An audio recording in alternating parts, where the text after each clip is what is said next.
I'm back with a new reel, and my today's reel is about Aravalli Hills Row controversy. Aravalli Hills is one of the oldest mountain range in the world. हमारे country में अरावली हिल है, ये हमारे लिए proud moment होना चाहिए, ना कि हम हमारी एंशियंट जितनी भी चीजें उनको अपने पर्सनल पर्पसेस के लिए यूज करके उनको डैमेज कर दें।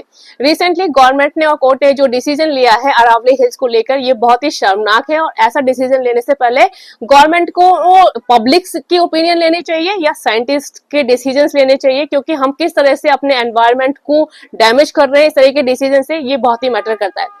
गवर्नमेंट ने डिसीजन लिया है कि 100 मीटर से नीचे की जितनी भी हिल्स हैं वहां पर माइनिंग की परमिशन दे दी जाएगी। और यदि बात करी जाए अरावली हिल्स की, तो आप देख सकते हैं 11,000 हिल्स ऐसी हैं जो कि 100 मीटर के नीचे हैं। तो आप सोच सकते हैं कि कितने बड़े एरिया को हम माइनिंग के लिए परमिशन दे दें। तो गवर्नमेंट का ये डिसीजन बहुत ही गलत डिसीजन रहा है, और उनको इस तरह के डिसीजन लेने से पहले 100 बार सोचना चाहिए, क्योंकि आप वहां के एनवायरमेंट को डैमेज कर रहे हैं।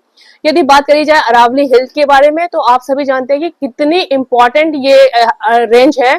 ये हमारे 4 स्टेट को कवर करती है, राजस्थान, गुजरात, हरियाणा एंड दिल्ली को।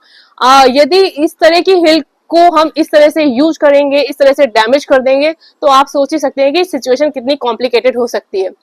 अरावली हिल्स के फुटहिल पे कई नोमैडिक कम्युनिटी के लोग रहते हैं जो कि वहां पर सरवाइव करते हैं। वहां पर कई एनिमल्स हैं जो कि उस पर्टिकुलर एरियाज में सरवाइव करते हैं। एक तरह से ये प्रॉपर वेजिटेशन है उस पर्टिकुलर एरिया के लिए। और यदि हम इस तरह से वेजिटेशन को नष्ट करते रहेंगे या उनको वहां पर माइनिंग करते रहेंगे, तो आप सोच ही सकते हैं कि हम अपने कंट्री के एनवायरमेंट के साथ कितना भद्दा मजाक कर रहे हैं। गवर्नमेंट इस तरह के डिसीजन लेने से पहले या अपने पर्सनल इंटरेस्ट के लिए किस तरह से नेचर को डैमेज कर रही है या वेजिटेशन को खत्म करती जा रही है, ये चीजें समझना बहुत ही इंपॉर्टेंट है। और यदि गवर्नमेंट ही पब्लिक के अगेंस्ट में जाके इस तरह के डिसीजन लेने लग जाएगी, तो आप समझ ही सकते हैं कि चीजें कितनी कॉम्प्लिकेटेड हो सकती हैं।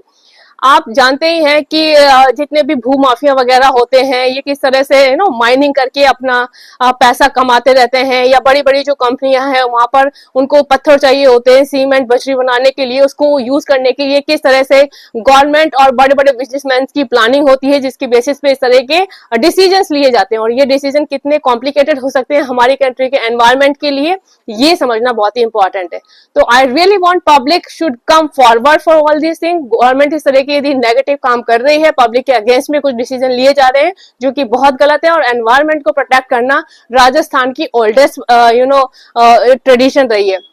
अमृता देवी बिश्नोई जो कि एक एनवायरमेंट प्रोटेक्टर थी, उन्होंने पेड़ों को बचाने के लिए चिपको मूवमेंट के तहत पेड़ों के चिपककर उन्होंने उनको काटने नहीं दिया था।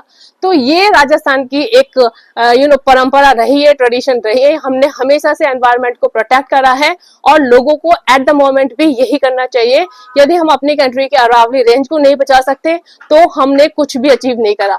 हमारे कंट्री के लिए एक प्राउड मोमेंट है कि हमारे कंट्री में अरावली रेंज है, और यदि हम उसी रेंज के अगेंस्ट में जाकर या एनवायरमेंट के अगेंस्ट में जाकर यदि इस तरह के गवर्नमेंट के डिसीजंस के सपोर्ट में ये सारी चीजें होने दे रहे हैं, तो हम अपनी कंट्री के साथ बहुत ही बड़ी नाइंसाफी करने दे रहे हैं। So it's really important for the people to come forward and fight against this movement. Aravalli protection is really very important at this movement. So what you say about that? Suggest me your thought. Bye bye, have a nice day.